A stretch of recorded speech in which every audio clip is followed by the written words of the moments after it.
for those of us that are online that maybe aren't familiar with community networks, if you could run through quickly what that means. Great, backhaul. Great question. So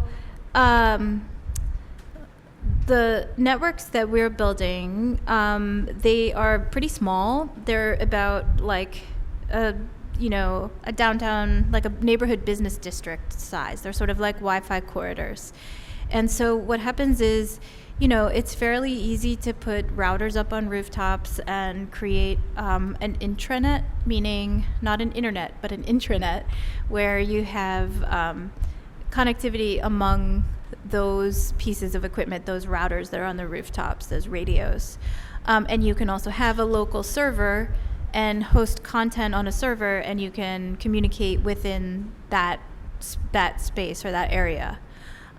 When you actually want to get on the global internet, you want to access, your Google or Facebook or whatever services you want to get to on the internet, the global internet, then you have to go through an internet service provider. And the issue is that in any given area, there are limited options for internet service.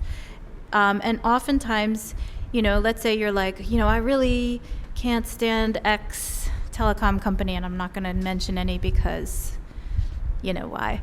But you decide, like, I don't like their practices, there's only one or two options in this neighborhood, then you're kind of stuck because some areas of New York have one provider that has fiber or cable into the area, some have two, a few have three, not that many.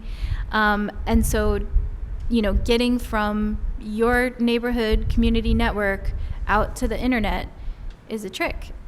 And there are some really great newish, I'd call them enterprise service providers, like Stealth Communications in New York City, and Brooklyn Fiber. What else? Pilot Networks. So there are some sort of indie providers that are coming up, and we would love to be able to purchase backhaul from these providers and to work out terms of service with them that we're happy with. But if you end up purchasing from one of the typical incumbent big service providers, they're going to pass on whatever terms they have, which includes, for example, that they can do anything they want with your data at any time. You're going to pass that on to whoever's using the network on the end user, right? Do you guys see what I mean? Does that answer? Does anybody else have questions about backhaul, what that is, how it works? No. I think that's a good summary. Thank you. Yeah.